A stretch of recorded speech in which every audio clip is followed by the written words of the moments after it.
नमस्कार दोस्तों, स्वागत है आपको आपके अपने YouTube चैनल में। आज की वीडियो में हम बात करने वाले हैं रीट लेवल 2 पिछले वर्ष के पेपर देखने वाले हैं कि किस प्रकार जो एग्जाम्स में पेपर पूछा जाता है। तो ये पेपर रीट लेवल 2 विज्ञान का पेपर है।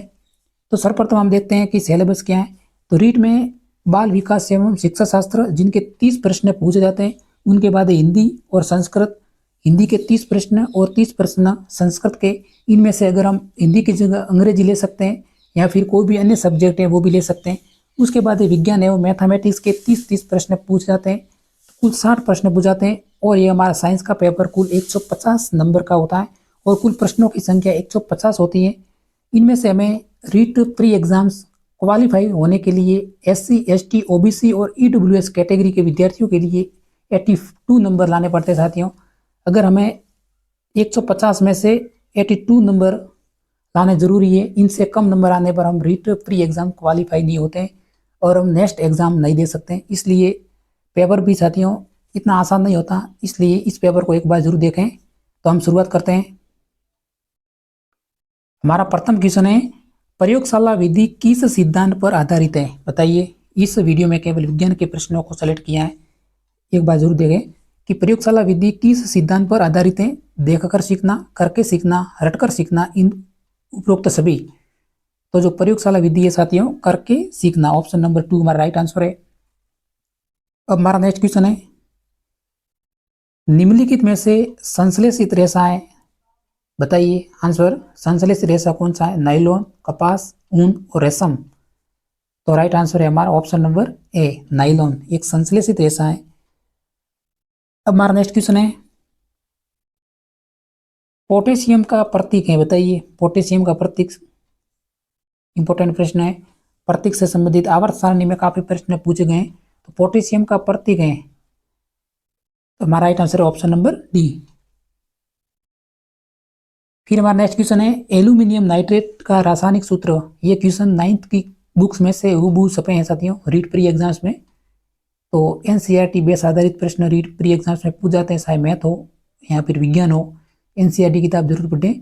तो एल्यूमिनियम नाइट्रेट का रासायनिक सूत्र है, इस क्वेश्चन का जो हमारा राइट आंसर है Al2NO3 whole thrice, option number B right answer है। अब हमारा नेक्स्ट क्वेश्चन है, निम्नलिखित में से कौन सा मिश्रण निष्पावन विधि द्वारा पृथक किया जा सकता है? बताइए राइट आंसर। तो इस क्वेश्चन का हमारा राइट आंसर है साथियों ऑप्शन नंबर फर्स्ट। अब हमारा नेक्स्ट क्वेश्चन है, निम्नलिखित में से संश्लेषित सूचक हैं। ये भी प्रश्न कक्षा 8 की बुक्स में से छपा है। अम्ल सार एवं लवण में से जो हमारा टॉपिक है उनमें से छपा, बिल्कुल हूबहू सवाल है। तो निम्नलिखित में से संश्लेषित सूचक हैं लिटमस हल्दी, गुड़ हल्द की पंखुड़ियां, फिनोप्थेलिन। बताइए राइट आंसर। तो वह साथियों ऑप्शन नंबर डी, फिनोल्फथैलिन। जो भी मैथ के अभ्यर्थी है वो एक बार 9th और 8th की जरूर विज्ञान की बुक्स पढ़ें, क्योंकि उनमें से काफी सवाल पूछे जाते हैं और साइंस के विद्यार्थी तो इन प्रश्नों को जरूर सॉल्व कर लेंगे। अब हमारा नेक्स्ट क्वेश्चन,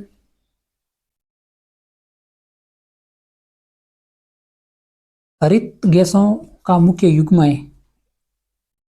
बताइए हरित गृह गैसों का मुख्य युग्म है। इनमें से ऑप्शन नंबर 2 हमारा राइट आंसर है CO2 और N2O। आपको मालूम होना चाहिए सर्वाधिक योगदान CO2 का होता है हरित गृह गैसों में। ये क्वेश्चन किसी ने भी गलत नहीं किया होगा। फिर निम्नलिखित में से सर्वे एवं दृश्य शिक्षण साधन है। रीट प्री एग्जाम्स में मुख्यतः जो लोसा साइंस के विज्ञान के विद्यार्थियों के साथ होता है, क्योंकि जो मैथ के प्रश्न वो सॉल्व नहीं कर पाते हैं। लेकिन जो मैथ के विद्यार्थी होते हैं वो विज्ञान के प्रश्नों को सॉल्व कर देते हैं, क्योंकि इनमें से अधिकतर जो केमिस्ट्री और फिजिक्स के प्रश्न उसमें आ जाते हैं। लेकिन जो साइंस के विद्यार्थी, मुख्यतः जो विज्ञान के विद्यार्थी हैं, वो मैथमेटिक्स के 30 प्रश्नों में से कम ही प्रश्नों को सॉल्व कर पाते हैं।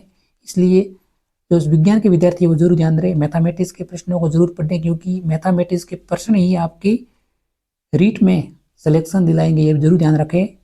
तो निम्नलिखित में से सर्वे एवं दृश्य शिक्षण साधन है रेडियो, चार्ट, दूरदर्शन, श्यामपट्ट, यानी जिसमें हम देख भी सकते हैं, सुन भी सकते हैं साथियों। रेडियो में तो हम केवल देख सकते हैं केवल सुन सकते हैं रेडियो में। तो दूरदर्शन हमारा ऑप्शन नंबर सी राइट रहेगा 132 में। ये प्रश्न केवल समझ के आंसर देना है, ठीक है। वैसे नेगेटिव मार्किंग नहीं होती रीट प्री एग्जाम्स में, मेंस में होती है, ठीक है। फिर हमारा नेक्स्ट क्वेश्चन है लेग्यूमिन पौधों की जड़ों में कौन सा जीवाणु सहजीवी के रूप में पाया जाता है, बताइए। ये बुक प्रश्न एनसीईआरटी में ही मिलते हैं, हूबहू मिलते हैं, ठीक है। तो लेग्यूमिनस पौधों की जड़ों में जो नाइट्रोजन स्थिरीकरण करते हैं, सबको मालूम होगा इस क्वेश्चन का राइट आंसर राइजोबियम होगा।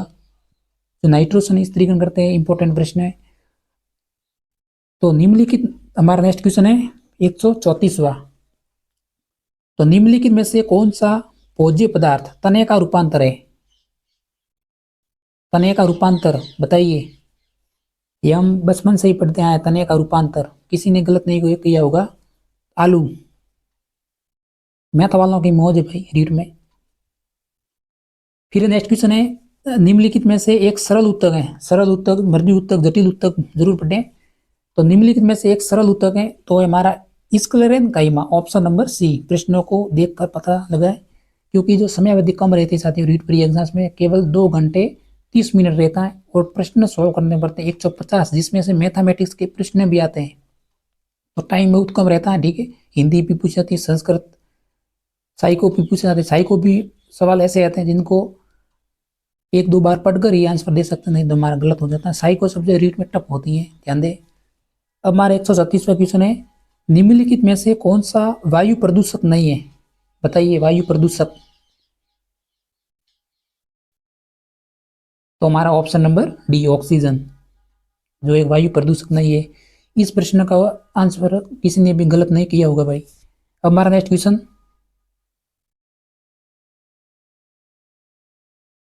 137वां। पवित्र उपवन पाए जाते हैं, बताइए पवित्र उपवन। देखिए कुछ ऐसे प्रश्न होते हैं, अगर आपको ऐसे प्रश्न होते हैं जिनके में उपरोक्त सभी दिया हुआ होता है, ठीक है, और आपको आंसर नहीं मिलता है ना, तो जैसे नेगेटिव मार्किंग नहीं होती तो आप डी भर सकते हो। इस क्वेश्चन हमारा राइट आंसर है डी। पवित्र उपवन मेघालय की खासी व जयंतियम पहाड़ियों में भी पाए जाते हैं, राजस्थान की अरावली पर्वत श्रृंखला में भी पाए जाते हैं, और महाराष्ट्र के पश्चिमी घाट में भी पाए जाते हैं। हमारा राइट आंसर है डी। फिर है हमारा नेक्स्ट क्वेश्चन, कौन से जीवाणु से मानव में प्लूरिसी रोग होता है। रोगों से संबंधित टॉपिक शामिल है हमारा, वैसे रोगों के संबंधित पशु परिसर में भी नया टॉपिक शामिल किया है। तो रोग निम्नलिखित में से जीवाणु से मानव में प्लूरिसी रोग होता है। भाई रोग जरूर याद रखें, क्योंकि रोग समय टॉपिक टफ होते हैं, ठीक है, इसलिए जरूर याद रखें। तो option number A Mycobacterium tuberculosis, tuberculosis, option number A right answer है। अब हमारा नेक्स्ट क्वेश्चन, जल्दी से हमारा टॉपिक पूरा हो जाएगा साथियों, अंत तक जरूर देखना है, सवालों को समझना है, और साथ में वीडियो अच्छा लगे तो एक सब्सक्राइब भी जरूर करना है। मानव त्वचा की तेलीय ग्रंथियों में कौन से प्रकार की होती है, यानी तेलीय ग्रंथियां कौन से प्रकार की होती है। Apocrine, मीरोक्राइन, holocrine, eccrine. थोड़ा टफ लग रहा है प्रश्न ये। मानव त्वचा की तेलीय ग्रंथियां कौन से प्रकार की होती हैं, तो हमारा राइट आंसर है साथियों होलोक्राइन, ऑप्शन नंबर सी। बताइए विटामिन ए की कमी से, विटामिन बी की कमी से, ऐसे प्रश्न जो प्रार्थना सभा में बोले जाते हैं यही रिपीट है, ठीक है। रीट प्री एग्जाम्स में काफी प्रश्न ऐसे भी हैं जो प्रार्थना सभा में, सुबह प्रार्थना बोलते हैं उसमें पूछे जाते हैं। हमारी प्रार्थना सभा में ऐसे प्रश्न पूछे जाते हैं। तो विटामिन ए की कमी से कौन सा रोग होता है, तो सबको मालूम होगा रतौंधी। विटामिन बी की कमी से बेरीबेरी, सी की कमी से स्कर्वी, और डी की कमी से rickets. Vitamin A, B, C, D और ई और के, इन विटामिनों के नाम जरूर याद रखें, और इनसे कमी से होने वाले रोग भी जरूर याद रखें, और कौन से विटामिन जल में विलीय होते हैं, जल में अविलीय होते हैं, तो जरूर याद रखें। अब हमारा नेक्स्ट क्वेश्चन, ये थोड़ा सा सब्जेक्ट बेस है। कोशिका चक्र की कौन सी प्रावस्था में हिस्टोन प्रोटीन का संश्लेषण होता है। ऐसा नहीं है कि यार कोई प्रश्न सरल हो, 1-2 ऐसे झाड़ू प्रश्न भी सकते हैं अंदर, तो टेंशन नहीं लेनी, क्योंकि हमें 82 नंबर लाने हैं। कोशिका चक्र की कौन सी प्रावस्था में हिस्टोन प्रोटीन का संश्लेषण नहीं होता? G1 प्रावस्था, S प्रावस्था, G2 और M प्रावस्था। यानी कौन सी जो प्रावस्था जिसमें हिस्टोन प्रोटीन का संश्लेषण नहीं होता, यानी संश्लेषण होता है, ठीक है, हिस्टोन प्रोटीन का संश्लेषण होता है, तो एस प्रावस्था। साथियों एक बात जरूर ध्यान रहे, रीट प्री एग्जाम्स में राजस्थान जी के इतिहास भूगोल कोई भी प्रश्न नहीं पूछे जाते, उनके चक्कर में मत रहना, ठीक है। कई विद्यार्थी कंफ्यूजन में होंगे कि भाई राजस्थान के प्रश्न रीट में प्री में पूछ जाते हैं। रीट प्री एग्जाम्स में राजस्थान का एक प्रश्न भी नहीं पूछा जाता है, ठीक है, तो आप टेंशन मत लेना। रीट में राजस्थान तो मेंस में पूछी जाती है, रीट मेंस एग्जाम्स में राजस्थान पूछी जाती है कुल 130 नंबर की, ठीक है, इसलिए भाई पढ़ो। 142वां क्वेश्चन है, भारत में परिवार नियोजन कार्यक्रम की शुरुआत कब हुई? भाई एनसीईआरटी में छपा है, रीट के लिए एनसीईआरटी नंबर 1 बुक्स। तो भारत में परिवार नियोजन कार्यक्रम की शुरुआत कब हुई थी? 1951 में, ठीक है। ऐसे प्रश्न है, निम्नलिखित में से कौन सा हार्मोन प्रसव में सहायक है? प्रसव में सहायक हार्मोन बताइए प्रसव को। तो हमारा प्रोजेस्टेरोन, ये एड्रीनलिन नहीं है हमारा, न इंसुलिन है न मेलेटोनिन। इस क्वेश्चन का हमारा राइट आंसर है, थोड़ा बहुत पढ़ा है तो इसका जरूर आंसर आएगा आपको प्रोजेस्टेरोन। अगर ऐसे प्रश्न के आंसर नहीं आ रहे तो रीट मेंस में तो इनसे डबल प्रश्न पूछे जाते हैं, ये तो प्री एग्जाम्स में। इसमें तो आपको केवल क्वालिफाई होना है, यानी भीड़ को दूर करना है, मकसद यही है कि भीड़, सभी भीड़ रीट मेंस में बैठेगी तो थोड़ी बहुत भीड़ दूर हो जाएगी। तो निम्नलिखित में से कौन सा खरीफ की फसल का उदाहरण नहीं है? देखो भाई, फसलों से संबंधित आपको प्रश्न हर एग्जाम्स में देखते हैं, तो कहने का मतलब अगर आपको फसलें याद न रहती तो इन फसलों को रट लो, उन कुल 10 फसलों को रटो और उनसे संबंधित फसल आपको जरूर याद हो जाएगी। मुख्यतः कम से कम 10 फसलों को रट ही लो, क्योंकि ऐसे प्रश्न फसलों से संबंधित हर एग्जाम्स में पूछे जाते हैं। आपको सीईटी का एग्जाम हुआ, उसमें से फसलों से संबंधित हर पेपर में छपा है और हर एग्जाम्स में फसलों के प्रश्न छपते हैं, और इन प्रश्नों को विद्यार्थी गलत करते हैं, यह भी होता है। तो निम्नलिखित में से कौन सा खरीफ की फसल का उदाहरण नहीं है? यानी खरीफ की फसल नहीं, यानी मतलब रबी की फसल कौन सी है, ठीक है। तो भाई देखो, कपास, सोयाबीन और मक्का ये तो खरीफ की फसल है, और मटर एक खरीफ की फसल है साथियों,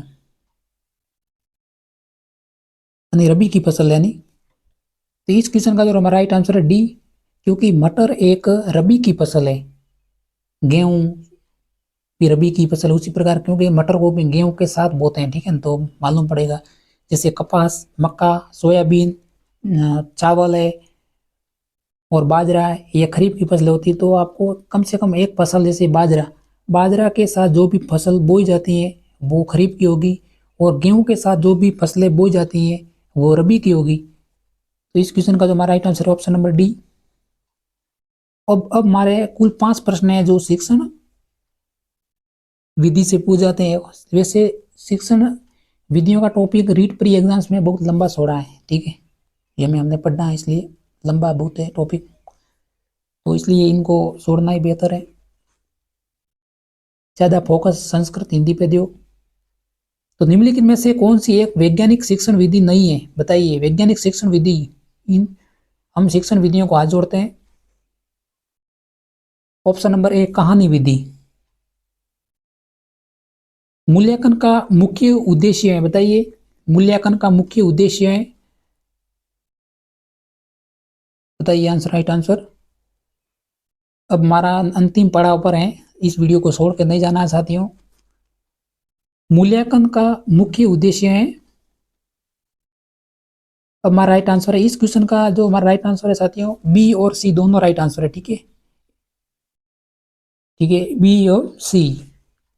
शिक्षार्थियों की उपलब्धि को मापना, शिक्षार्थियों को प्रोन्नति करना, बी एवं सी हमारे दोनों राइट आंसर है साथियों। आपको समझ में आया होगा कि ऐसे प्रश्न कैसा जिनमें दोनों ऑप्शन है, तो इसमें ऑफिशियल आंसर के अनुसार दोनों प्रश्न राइट है। कौन सी शिक्षण सहायक सामग्री सर्वे दृश्य उपकरण में सम्मिलित नहीं है? यानी ऐसी कौन सी सहायक सामग्री जिनमें हमें देख भी नहीं सकते, सुन भी नहीं सकते, तो सम्मिलित नहीं है, जिसमें टेलीविजन में तो आप देख भी सकते हैं, सुन भी सकते हैं, चलचित्र में देख भी सकते हैं, सुन भी सकते हैं, लैपटॉप में हम देख भी सकते हैं, सुन भी सकते हैं। तो हमारा राइट आंसर रहेगा ऑप्शन नंबर डी। अब हमारा नेक्स्ट क्वेश्चन है, अब हमारा अंतिम पड़ाव पर है वीडियो। घर्षण बलों का सही घटनाक्रम है, बताइए राइट आंसर साथियों। घर्षण बलों का सही घटनाक्रम है, तो इस क्वेश्चन का हमारा राइट आंसर है ऑप्शन नंबर डी, स्थैतिक सर्पी लौटने। अब हमारा नेक्स्ट क्वेश्चन,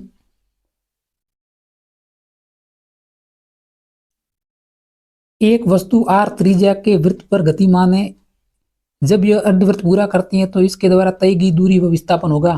तो हमारा राइट आंसर है साथियों option number C, pi R two R. अब हमारा अंतिम क्वेश्चन है और वीडियो को हम यही समाप्त करेंगे। लकड़ी की एक चम्मच को आइसक्रीम के प्याले में डुबाया जाता है, तो इसका दूसरा सिरा है। लिखा हुआ लकड़ी में पढ़ रहा हूँ लड़की, कोई बात नहीं। तो इस क्वेश्चन का राइट आंसर रहेगा साथियों ऑप्शन नंबर डी, ठंडा नहीं होगा। आज की वीडियो में इतना ही। अगर हमारा वीडियो अच्छा लगा तो एक सब्सक्राइब जरूर करना। तब तक मिलता है नेक्स्ट वीडियो में। जय हिंद।